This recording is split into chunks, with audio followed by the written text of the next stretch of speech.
स्वामी समर्थ. तुम्हा सगळ्यांच्या आपल्या स्वामीसूत्र व्लॉग या चॅनलवर मनापासून स्वागत. हे स्वामी राया तूच आम्हासाठी बापांचाही बाप रे. हे स्वामी राया तूच आम्हासाठी बापांचाही बाप रे. ऐकून या आमची हाक वेगाने धावशी रे. ऐकून या आमची हाक वेगाने धावशी रे. मागणे ना काही सांगणे ना काही.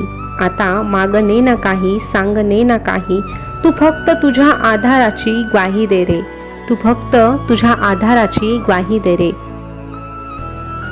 स्वामी भक्त हो, श्री स्वामी समर्थ हे फक्त शब्द आपल्यासाठी पुरेसे आहे, आपल्या आधारासाठी.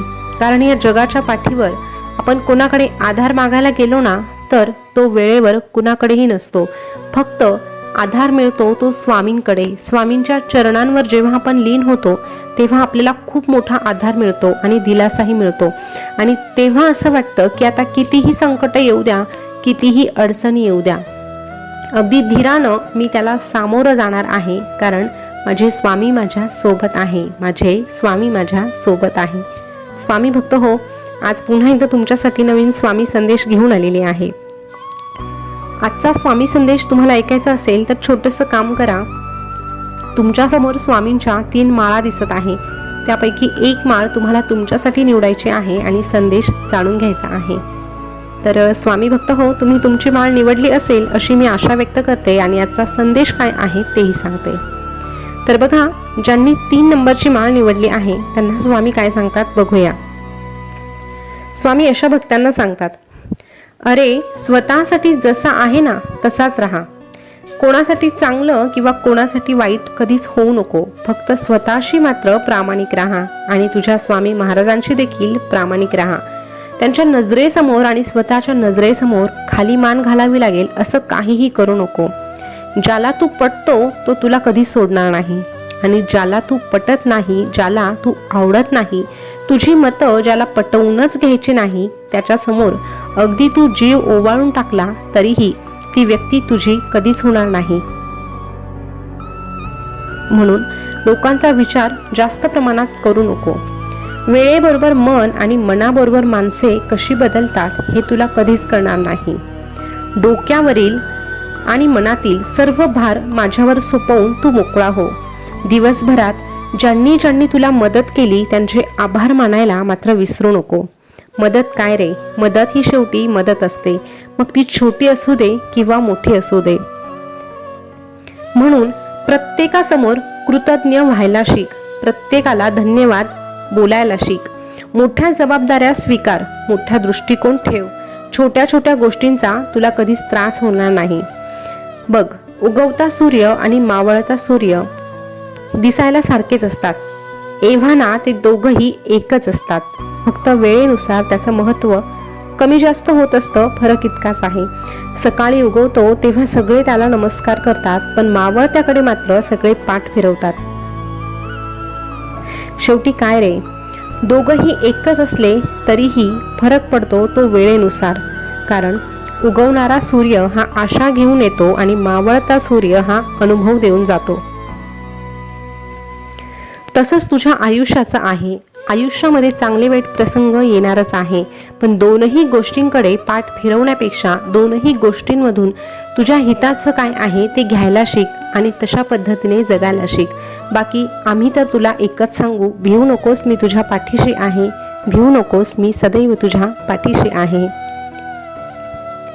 स्वामी भक्त हो, आता ज्यांनी 2 नंबरची माळ निवडली आहे त्यांना स्वामी काय सांगतात जाणून घेऊया. स्वामी अशा भक्तांना सांगतात, अरे या जगात वाईट कोणीच नसतं. खरं तर वाईट असते ती वेळ.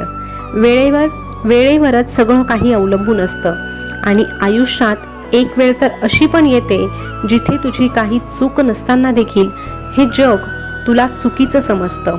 जगाच्या पाठीवर सगळ्यात वाईट म्हणून तूच ठरला जातो. त्याचं एकमेव कारण हेच की कधी कधी तू दुसऱ्यांच्या मनाप्रमाणे वागत नाही. दुसऱ्यांच्या मनासारखं वागण्याला तू विरोध करतो आणि स्वतःचं असं अस्तित्व निर्माण करण्याचा प्रयत्न करतो. आणि तुझा हा प्रयत्न बऱ्याच जणांना आवडत नाही आणि म्हणूनच तुला वाईट ठरवलं जातं. आणि म्हणूनच प्रत्येक वेळेस सगळ्याच गोष्टी मनाला लावून घेऊ नकोस, काही गोष्टी सोडून द्यायला शिक. हो, फक्त त्या ठिकाणी तुला मात्र खात्री असायला हवी की तू जे काही करत आहे ते हिताचं करत आहे, दुसऱ्यांचं नुकसान होईल असं तू काही करत नाही. याची जर तुला खात्री असेल तर तू अगदी विश्वासाने पुढे जात राहा. तुझ्या सोबत चालायला मी सदैव तुझ्या सोबत आहे. पुढे चालत राहायचं आणि मागच्या गोष्टी सोडून द्यायच्या. पण पुढे चालत असताना मागच्या गोष्टींकडून फक्त अनुभव घ्यायचा आणि पुढे मात्र तुझ्याकडून चुका होणार नाही याची काळजी सदैव घ्यायची. अरे, बऱ्याचदा तू तुझ्या मनामध्ये असे विचार घेऊन फिरतो जे विचार तुझ्या काहीही कामाचे नाही. ते विचार फक्त डोक्यावर ठेवलेल्या त्या ओझ्याप्रमाणे असतात. त्या ओझ्याचा काहीही उपयोग नसतो, परंतु त्रास मात्र सर्व शरीराला होतो. म्हणून वेळीच ते ओझं उतरवून ठेवावं लागतं. तसेच काही विचार असतात जे तुला वेळीच उतरवून ठेवायचे असतात आणि पुढे जायचं असतं. तेव्हाच खऱ्या अर्थाने तुझं मन मोकळं राहणार आहे आणि नवीन काहीतरी विचार करायला तुला प्रेरणा मिळणार आहे. अशा पद्धतीने जर तुझी वागणूक असेल आणि अशा पद्धतीने जर तुझे प्रयत्न असतील तर आम्ही तुला एकच सांगू, भिवू नकोस, मी तुझ्या पाठीशी आहे. भिवू नकोस, मी सदैव तुझ्या पाठीशी आहे. स्वामी भक्त हो, आता ज्यांनी 1 नंबरची माळ निवडली आहे त्यांना स्वामी काय सांगतात ते जाणून घेऊया. स्वामी अशा भक्तांना सांगतात, अरे, स्वतःला देखील किंमत द्यायला शिक. अनेकदा दुसऱ्यांचा विचार करता करता स्वतःचं महत्त्व तू तुझ्याच हाताने कमी करून घेतो आणि मग दुसऱ्यांकडून अपेक्षा करतो. परंतु तुला तेव्हाच अधिकार आहे जेव्हा तू स्वतःचा आदर स्वतः करतो. जोपर्यंत तू स्वतःचा आदर करत नाही तोपर्यंत दुसऱ्यांकडून अपेक्षा ठेवणं हे तुझ्यासाठी हिताचं नाही. म्हणून तुझ्यातले सुप्त गुण ओळखायला शिक. या जगात पैसा सर्वस्व नसला तरीही खूप काही असू शकतो. पैसा असणं गरजेचं असतं. पण हो, पैसा कमवण्यासाठी एक गोष्ट मात्र लक्षात ठेव. पैसा कमवण्यासाठी तू नैतिकतेच्या दृष्टीने विचार कर. पैसा कमवण्यासाठी अनैतिकतेचा मार्ग कधीही अवलंबू नकोस. जेव्हा हाच पैसा कमवण्यासाठी तू दुसऱ्यांची फसवणूक करतो, गरिबाला छळतो आणि निर्दोष व्यक्तीला त्रास देतो, तेव्हा खऱ्या अर्थाने तुझा विकास होत नाही, तर तुझी पावलं ही अधोगतीकडे चालली जातात. म्हणूनच तुला सांगतोय, तू पैसा कमव, खूप मोठा हो, यशस्वी हो, पण ते सत्याच्या मार्गावर, धर्माच्या मार्गावर, नैतिकतेच्या मार्गावर. आणि जेव्हा तू नैतिकतेच्या मार्गावर असतो तेव्हा दैवी शक्ती ही प्रचंड प्रमाणात तुझ्या बाजूने असते. थोडा उशीर लागतो, परंतु यश हे सदैव तुलाच प्राप्त होत असते. म्हणूनच आम्ही तुला सांगतोय, तुझ्या कामात फक्त तू सातत्य ठेव आणि संयम ठेव. तुझ्या संयमाला, तुझ्या सातत्याला आणि तुझ्या धैर्याला यश देण्याचं काम हे आम्ही स्वतः करू. भिवू नकोस, मी सदैव तुझ्या पाठीशी आहे. भिवू नकोस, मी सदैव तुझ्या पाठीशी आहे.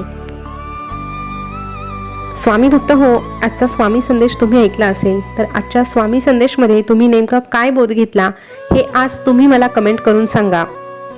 आणि आजचा संदेश आवडला असेल तर कमेंटमध्ये श्री स्वामी समर्थ लिहायला विसरू नका.